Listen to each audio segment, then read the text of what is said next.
മഴ പെയ്യുന്നുണ്ട്. മഴ പക്ഷേ ആഞ്ഞ് പെയ്തു വരുന്ന മഴയല്ല, പക്ഷെ മഴ പെയ്യുന്നുണ്ട്.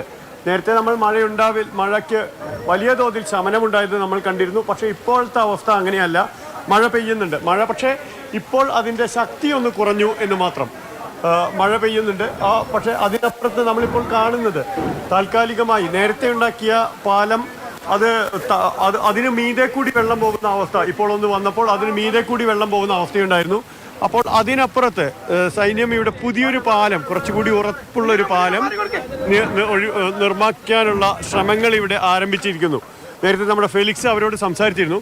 അപ്പോൾ അവർ പറഞ്ഞത് വൈകുന്നേരത്തോടെ ഈ പാലത്തിൻ്റെ പണി പൂർത്തിയാക്കാൻ കഴിയും എന്നുള്ളതാണ്.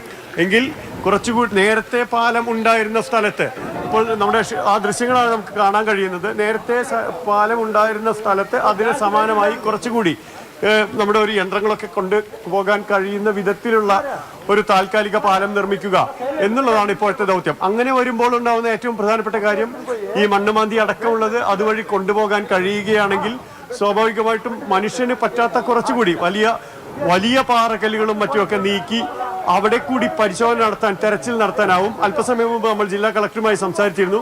സംയുക്ത ഓപ്പറേഷൻ ആരംഭിച്ചു കഴിഞ്ഞു എന്ന് അവർ വ്യക്തമാക്കിയിരുന്നു അല്പസമയം നേരത്തെ. അവർ പറഞ്ഞതിനപ്പുറത്ത് തൊട്ടു പിന്നാലെ നമ്മളിത് കാണുകയാണ്. മോത്തി, ഇവിടെ സുരക്ഷാ സൈനികരും എല്ലാവരും, താൽക്കാലികം ദുരന്ത നിവാരണ സേന, ആ സംയുക്ത സൈന്യം എന്ന് തന്നെ പറയാം. അതിൽ നാട്ടുകാരുമുണ്ട്.